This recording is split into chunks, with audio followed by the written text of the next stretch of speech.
I want you to watch something. This is the FBI's own surveillance footage of the man they say assassinated Charlie Kirk. He allegedly just fired a roughly 4-foot, 10-pound bolt-action rifle from this rooftop. Now, watch him jump down and run. Where's the gun?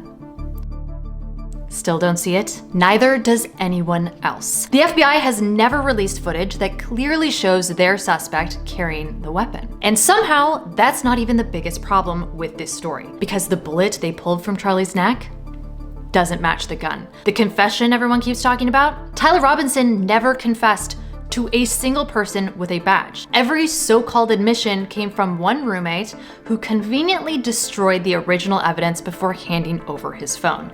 Oh, and how about the 26-second gap in the surveillance footage that the FBI is hoping you never ask about? And the security failures that day weren't just incompetent, they were so perfectly catastrophic that you'd almost think someone planned it that way. But here's what really made people stop trusting this story. It wasn't just the evidence, it was the people closest to Charlie, the inner circle that resumed his show the very next day, the fundraising emails that went out before Charlie was in the ground, the colleague who used his death to promote a book and lie about Charlie's views, and the widow who forgave her husband's killer before he was even proven guilty. We're going to get to all of that, but first, you need to hear the official version, because you can't see how badly a story falls apart until you know what the story is.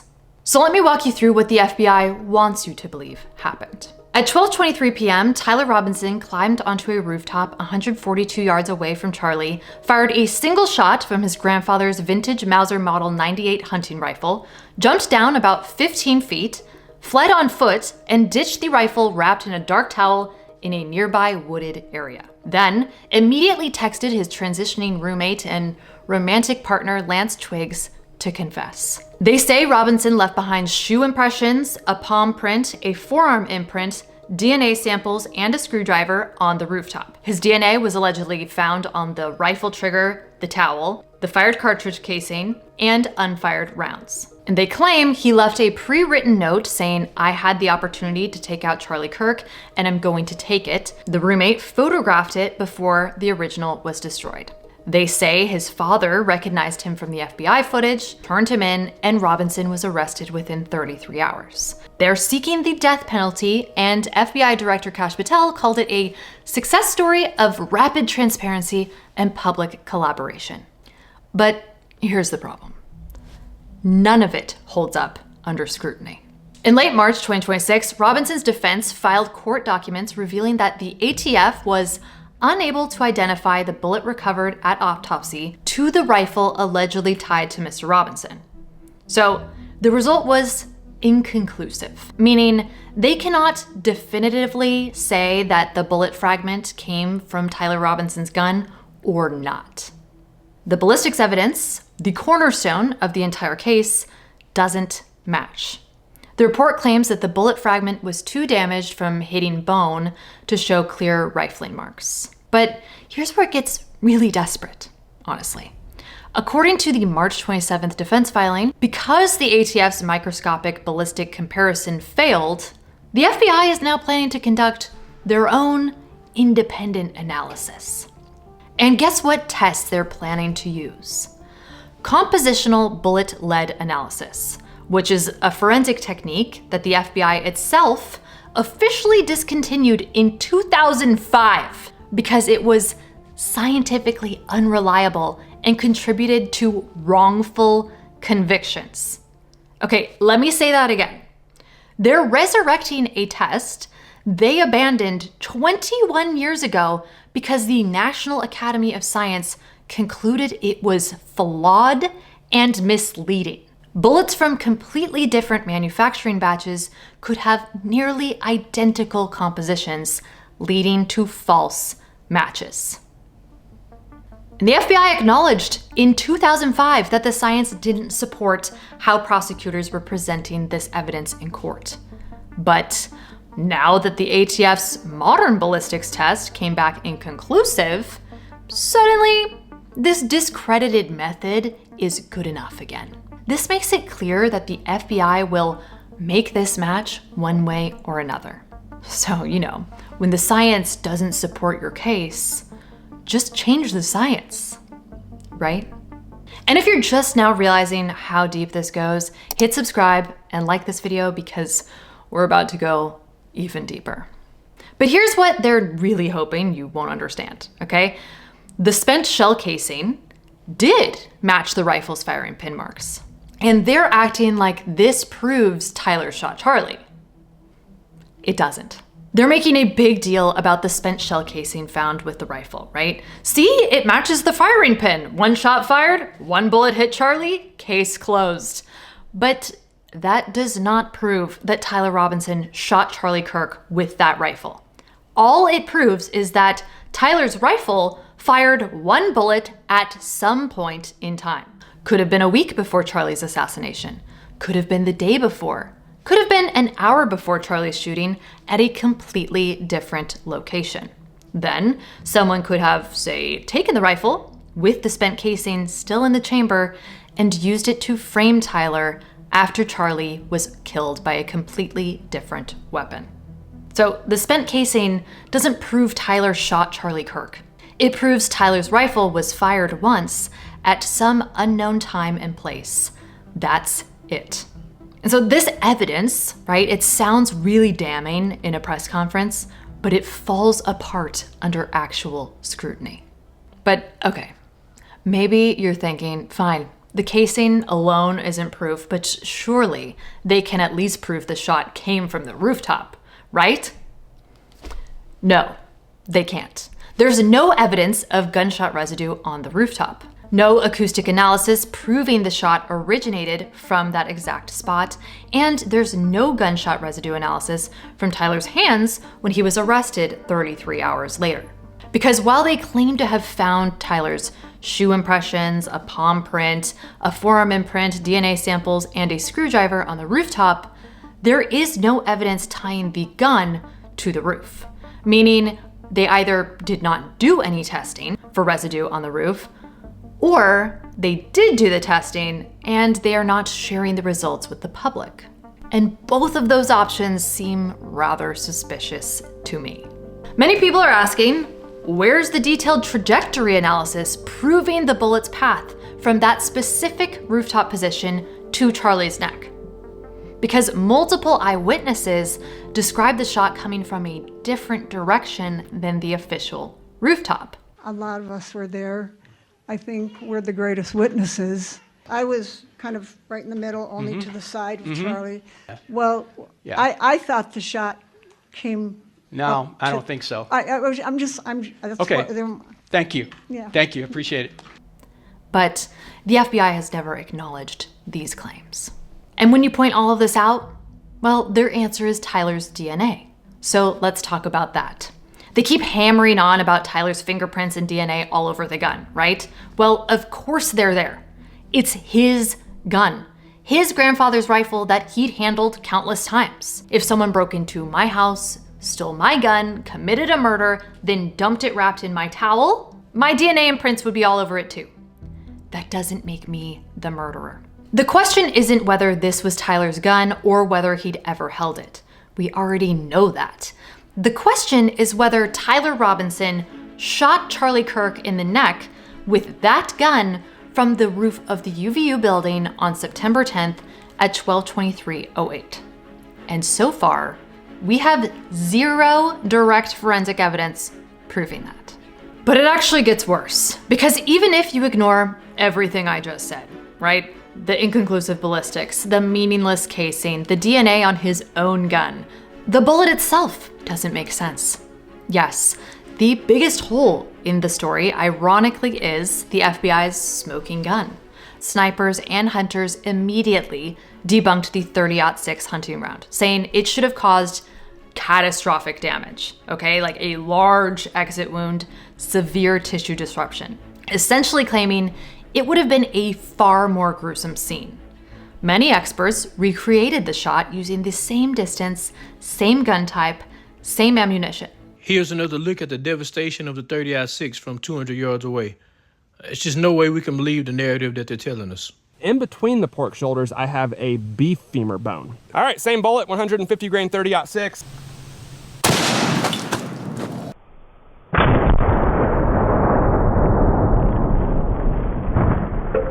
And the results were undeniable. It was not a recreation of what we witnessed. Yet, photos from the stage showed relatively clean trauma, and the footage from behind Charlie, that the FBI did not want us to see, by the way, revealed no exit wound, meaning the visible damage didn't match a .30-06 round at 142 yards. So the bullet doesn't match the gun, the wound doesn't match the bullet, and if that isn't already making you question the narrative, then there's this. Where's the almost 4-foot-long, 8 to 10-pound Mauser 98 rifle? Now, some claim he wrapped it in a dark towel, but even wrapped, that's a massive, awkward object to carry while jumping off a building and running, right? Others suggest he partially disassembled it, but a Mauser 98 isn't a takedown rifle, apparently. That would require tools and time, which you could then argue, well, they found a screwdriver on the roof. Yes, however, the rifle was recovered assembled. So if any disassembly occurred, it would have had to be reassembled before ditching it in the woods. But that kind of falls apart when the tool allegedly used to disassemble it was left behind on the roof. Right?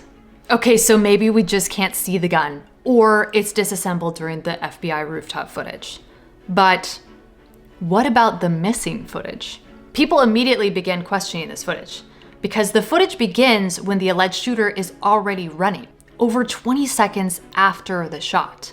And here's what makes this even more suspicious, okay? The original security camera is a fixed, wide-angle CCTV camera with a broad field of view covering that entire rooftop area. And the FBI released a heavily zoomed-in, digitally panned version that only shows the escape. But if that wide-angle camera captured the shooter running and jumping, it logically should have also recorded him setting up, lying prone in the firing position, and taking the shot. The FBI had to manually zoom and track the suspect in post-production, which means they have the full raw footage. So why won't they show us the part where he's actually shooting? If they have footage of Tyler Robinson firing the shot that killed Charlie Kirk, the footage everyone is doubting exists, why not just release it and end all speculation? But instead, they give us a zoomed-in clip starting after the most important moment. Now, I'm not gonna lie, that really doesn't feel like transparency, Kash Patel. It's feeling awfully selective. So where was he for those critical 20+ seconds? And why does their own surveillance footage have this gap? By now, I'm sure you have seen countless people in the media, law enforcement, etc., claim that it is ridiculous to question this narrative because Tyler Robinson confessed to shooting Charlie Kirk. Right? Wrong. Because here's what they really don't want you to know. Tyler Robinson has never confessed directly to police in a recorded interview, on video, or in court. He maintains his innocence. Every confession is third-party hearsay. The handwritten note, well, only Lance Twiggs saw it before it was destroyed. The text messages, only Lance Twiggs' phone records, which were voluntarily provided by him. The family statements, pure hearsay from people who turned him in. Discord messages, screenshots that were provided by others. And one of the most repeated lines is that Tyler's father recognized him from FBI photos and turned him in. But that's not what actually happened. The widely repeated story is based entirely on hearsay. Statements the parents allegedly made to police, relayed through court filings. There is no direct quote or recording from Matt Robinson himself. Here's what actually happened, according to Washington County Sheriff Nate Brooksby. At exactly 8:02 on the 11th, I received a call from a friend of mine who happens to be a retired detective that worked for me for many years. I didn't put that out there initially. I wanted to protect that individual as much as possible. Unfortunately, in the court documents, which is standard, he was referenced as a retired Washington County deputy. So I didn't put that out there. It was in the court docs. I was trying to protect even that information and just saying retired law enforcement in general. So I get a call from my friend, and his said, "Hey, how you doing?" Good. And it's not, he's been retired a few years. We'll call each other. It's not unusual for me to get a call from him or vice versa. And at 8:02 p.m., he calls me. Hey, I can tell his voice is kind of shaky. So my first thought is, who died? Like who's he going to tell me that died? And then I couldn't fathom what actually came out of his mouth. So he said, "Hey, I know who Charlie Kirk shooter is. I know the family through religious association, and he's in Washington County now, and we're working on trying to get him to come in voluntarily." During that phone call, some information was provided about Tyler potentially having some suicidal ideations, was en route to a remote area of Washington County. The parents convinced him not to do that, and conveyed that they would stand by him and help him surrender peacefully. So it wasn't just daddy seeing son on the news and calling the FBI. It was a coordinated, peaceful surrender through an alleged family friend in law enforcement. It's a very different story, right? And that family friend in law enforcement has raised some questions amongst independent investigators. Who exactly is this person? And why did the sheriff want to keep his identity hidden? To be clear, there was no Miranda waiver statement, no police interview recording, no body cam footage of a confession. So if Tyler never confessed, what exactly does the prosecution have? Well, basically, text messages. That's their smoking gun. A thread between Tyler and his roommate, transitioning lover, Lance Twiggs. And honestly, when these messages went public, people were immediately put off by them. Odd phrasing, mixed voices, kind of like strange tone shifts. The public's reaction to them was kind of like a nice bit of comedic relief, honestly, because that is really what these messages were. Comedy. Why have I committed this act? 'Twas the hate of the man. Reason had no purchase in the poor soil of his soul. You have not asked, but in case you were wondering where I hid the rifle, my love, 'twas over yonder by that lingering squad car. They read like a weird mix of Shakespeare and like internet lingo with some law enforcement terms like sprinkled throughout, like vehicle and squad car. Tyler Robinson is an objectively smart young man, a good student. Would he really write out his exact criminal actions in detail? To blatantly describe the weapon he was trying to hide, saying, "Only thing I left was the rifle wrapped in a towel." Are we really supposed to believe that? And here's the question nobody's answering. How do we know these messages were actually sent by Tyler to Lance? We have only seen a clean, typed out transcript formatted like a script with lines labeled Robinson and Twiggs, with no timestamps, no delivery read receipts, no phone metadata, and no native messaging app layout. Any screenshots of the messages that we've seen like on social media have been recreations, not the actual evidence. People have pointed out the messages seem out of order, like someone was typing things they were told to send but accidentally swapped them around. It also feels a bit like someone was checking off a list of things the messages needed to say for the prosecution's case, like Twiggs asking him how long he had been planning it. That doesn't seem like an organic question, right? But it does seem like someone trying to lock in that it was indeed premeditated. Tyler also claimed in the text that the rifle was very unique and that his father recognized it. But the release photo does not strike most people as particularly special. And this is yet another reason these messages seem like they were checking boxes. It feels a little like a to-do list, right? Like, rifle left in woods, wrapped in towel, check. Changed clothes, check. Planned the shooting for over a week, Check. I hate Charlie Kirk and use internet lingo. Check. Dad easily recognized the rifle. Check. Dad was MAGA. Check. I'm gonna turn myself in willingly. One of my neighbors here is a deputy for the sheriff. Check. If Lance was told to look under my keyboard for a note, that suggests he had access to Tyler's computer. If he had Tyler's password, let's say, he could have sent those messages from Tyler's iMessage account to his own phone and responded. And it is worth mentioning, it is awfully convenient that the one piece of evidence in these communications between Tyler and Lance that would have had Tyler's DNA and fingerprints on it, the alleged note that was hidden under the keyboard, was destroyed. But Lance made sure to take a photo of it before destroying it. Why wouldn't he have just kept it if he wanted to have proof of it? Kinda odd, right? So you can see why some theorize that Lance, or someone helping him, may have been coached on what to say or include. It just feels very fake. And it is the biggest piece of evidence for the prosecution's case. But prosecutors say the full forensic extraction from Lance's phone with carrier metadata confirms the order and timing. But that raw data has never been publicly released. All we've ever seen is the cleaned up transcript. So we're just supposed to trust them. And honestly, that seems to be the theme of this entire case. Trust us. Trust the texts. Trust the DNA. Trust the ballistics. Trust that a 22-year-old acted alone.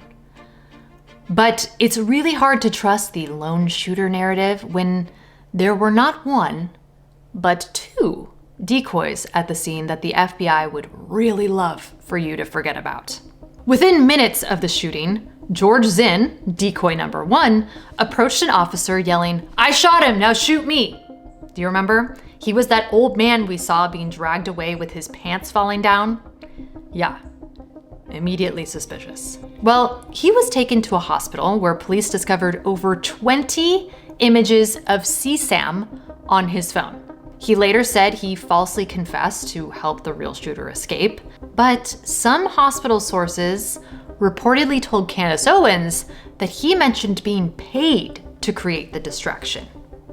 So we potentially have a coordinated paid distraction involving someone with serious criminal behavior. And maybe we could have bought that he was just one weirdo, right? But then Kash Patel tweeted they had the suspect in custody at 4:21 p.m. and then corrected himself 2 hours later, saying the person was released. That subject was Zachariah Ahmed Qureshi. He was reportedly standing in line to ask a question about 20 to 25 feet away from Charlie when the shot was fired. And after the chaos, he left the venue and went back to his apartment in Provo, where police and FBI then came and detained him for questioning. Now, no clear public explanation has ever been given for why he specifically was chosen out of everyone in the crowd. Law enforcement and the Utah Department of Public Safety have only said he was taken in as a person of interest and released after interrogation with no ties to the shooting. Kinda weird, right? Some believe that he was a planned decoy because it just doesn't add up. Why would they single him out of the crowd as a suspect?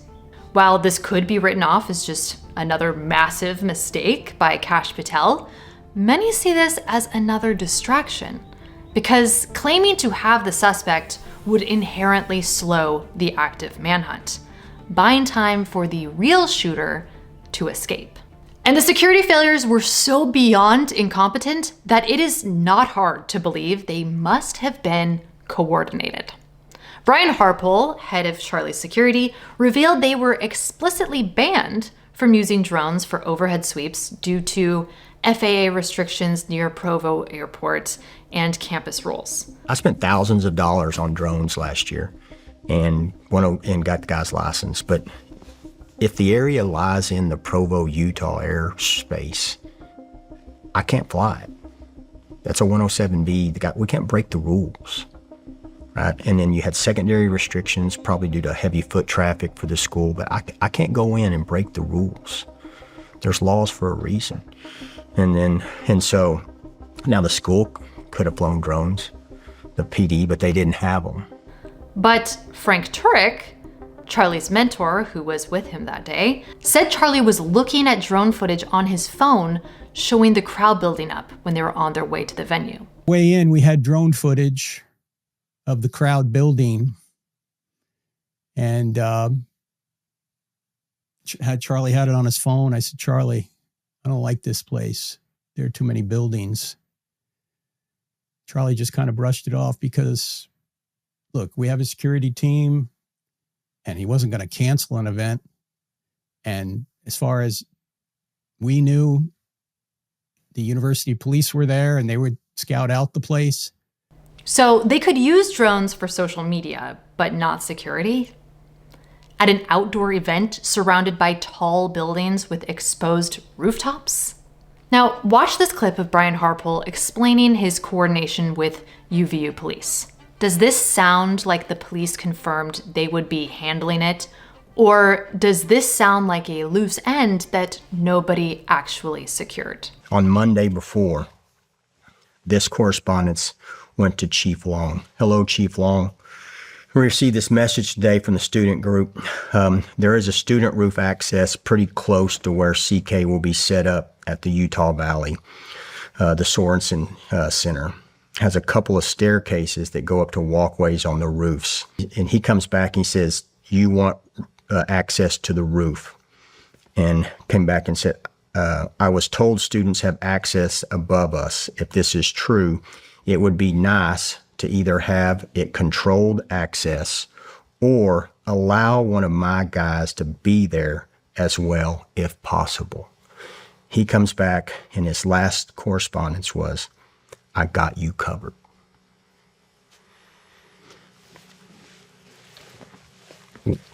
What else am I to do? Now, it's important to note there were no metal detectors, no bag checks, no checkpoints. Attendees walked straight in with no screening. Multiple witnesses were shocked considering Charlie's high profile and the scale of the event. UVU only assigned 6 campus police officers for a major political event. Why? Because TPUSA's official event request form described it as routine student debate about culture, American values, and freedom, downplaying any high-risk elements. They also declined additional emergency medical services, so there was no paramedic on site. Charlie had been known to wear bulletproof vests at events in the past, but allegedly refused to wear one that day. Why? But perhaps most suspicious were the hand signals. Watch this footage carefully. How many mass shooters there have been in America over the last 10 years? Counting or not counting gang violence? Graham, do you know how many mass shooters there have been in America over the last 10 years? Counting or not counting gang violence? Graham. It's 5. Okay, now 5 is a lot, right? I'm gonna give you some credit. Do you know how many mass shooters there have been in America over the last 10 years? Counting or not counting gang violence? Great. Charlie's security team appears to be making coordinated gestures right before and after the shot. Brian Harpole denied this, claiming they use radios to communicate, not hand signals. As if that means anything. But watch it for yourself. Does this seem normal to you? How many mass shooters there have been in America over the last 10 years? Counting or not counting gang violence? Great. Keep in mind, this is a security team that is paid very well for protection. Yet every single protocol failed simultaneously. And here's maybe the biggest mistake that the FBI has made. It's how fast they locked onto Tyler as the sole suspect. Within 24 hours, suspect identified. Within 33 hours, arrest made. Within days, case declared closed, death penalty sought. Real investigations take months to build solid cases, but they had tunnel vision from day one. Joe Kent, former director of the National Counterterrorism Center, revealed he was blocked from investigating potential foreign connections right after Robinson's arrest, despite having leads.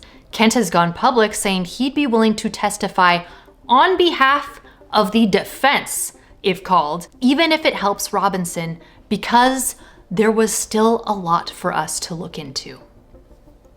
Now, why shut down investigation lines if you're confident in your own case? And why is a former counterterrorism director willing to testify for the alleged shooter? But let's say Tyler somehow overcame all these physical and logistical impossibilities, right? Let's say he really did pull off this precision assassination. The FBI wants you to believe his motive was simple. He hated Charlie Kirk's politics and wanted to stop his hate. So we're supposed to believe Tyler Robinson, an objectively smart young man, good student, no history of violence or mental instability, was ready to throw his entire life away, either life in prison or the death penalty, all to take out one conservative commentator? While the left's reaction to Charlie's death was indeed horrific and disturbing, the question isn't whether leftists wanted Charlie dead, because plenty clearly did. The question is, why now? Why September 10th, 2025? Why not a year earlier, when Charlie was saying the same things? Why not 6 months later? What made that specific moment so critical that someone was willing to orchestrate an assassination? And the answer isn't political hatred, it's something much bigger. Let me tell you why Charlie Kirk really had to go. In June 2025, Charlie was in the Oval Office during the Iran crisis. Israeli intelligence was telling Trump that Iran could assemble a bomb in 15 days. The pressure was immense for full-scale war. Charlie convinced Trump to resist the push for full-scale war. Operation Midnight Hammer took out the nuclear facilities, but then President Trump stopped. No regime change, no endless war. And Charlie went on his show and called it a victory. There's no boots on the ground. There is no endless war. There's no regime change. There is no change in the hearts of minds. There is no consensus changing war. There is no Iraq. There is no Afghanistan. There is no Syria. There is no Libya. Instead, President Trump has charted a third way. No nuclear program, no dead U.S. troops, no regime change, no long, endless war. We accomplished two things: no nukes and no endless wars. Joe Kent, again, former director of National Counterterrorism Center, revealed Charlie's last words to him in the West Wing. And the last time I saw Charlie Kirk on this earth was in June in the West Wing, in the stairway. And I said hi to him, and he looked me in the eye, and he said very loudly, and it's a small, you've been in the West Wing, it's small, it's a tight space. And he said, "Joe, stop us from getting into a war with Iran." Very loudly. He was single-minded. And he walked off, and he went, I believe, into the Oval. Joe, stop us from getting into a war with Iran. Israel and American neocons had been pushing for a U.S. war with Iran for over 30 years because billions in weapons sales, regime change, and regional dominance all depended on American military action. But Charlie stood in the way, effectively. He was able to influence Trump in a way that most were not. And now, 7 months after his death, look where we are. Full war with Iran, costing billions of dollars and a growing number of American lives. But stopping the Iran war wasn't his only crime. Charlie had been changing, and powerful people noticed. If you call everyone an anti-Semite, if they don't take a puritanical view of the Netanyahu government, then I think it's bad for everybody. He had historically been a pro-Israel Christian Zionist, right? But in his final months, he was shifting. In July 2025, he hosted Tucker Carlson at a TPUSA event where Charlie encouraged Tucker to go Max, knowing it would hurt his reputation with donors. And moreover, it's extremely obvious to anyone who watches that this guy had direct connections to a foreign government. Now, no one's allowed to say that that foreign government is Israel because we have been somehow cowed into thinking that that's naughty. There is nothing wrong with saying that. Tucker proclaimed Jeffrey Epstein was working for Mossad, questioned how billionaires like Bill Ackman got their money, and questioned AIPAC's influence over politicians. Charlie also refused to condemn Candace Owens, despite massive pressure from donors and friends. He was allegedly planning to invite Candace to speak at AmFest in December 2025, which was upsetting donors even more. And it's worth noting, Charlie's criticism of Israel didn't start in 2025. He questioned the October 7th narrative back in 2023, asking if there was indeed a stand-down order in place. I think some questions need to be asked. Was there a stand-down order? Was there a stand-down order? 6 hours? I don't believe it. Israel's the size of New Jersey. When I took a helicopter ride from Jerusalem to the Gaza border, it's 45 minutes. Wow. 6 hours. They're live streaming the killing of Jews. Did somebody in the government say stand down? That is a legitimate, non-conspiracy question. The whole country is the IDF. The essence is this. This is the closest thing to the Holocaust that any of us have lived through. But the fact is now Bibi and the Israeli hard-right government has a mandate. I got to be careful the way I say this. They're going to try to ethnically cleanse Gaza. He later tweeted confirmation that Hamas's plans had been known in advance. 2 days before his assassination, Charlie sent this message in a group chat with 9 people, confirmed real by TPUSA spokesman Andrew Colvett.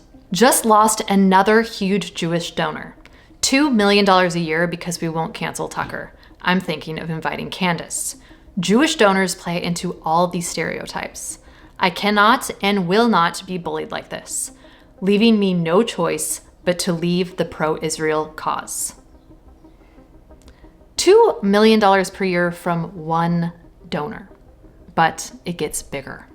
Sources say that allegedly Benjamin Netanyahu personally offered to take TPUSA to the next level. Now, TPUSA was already a $150 million company, so we're talking potentially billions with a capital B. But Charlie turned it down. So if billions of dollars were on the table and the only thing standing in the way was Charlie Kirk's conscience, isn't that a bigger motive than some 22-year-old's political hatred? So here's what we know. The ballistics don't match, the physics don't work, and Tyler never actually confessed to police. Every confession is third-party hearsay. And these aren't the only things they're hoping you won't notice. They also hope you won't notice the inner circle that resumed Charlie's show the very next day, the fundraising emails that went out before Charlie was in the ground, and of course, the widow who forgave her husband's killer before he was proven guilty.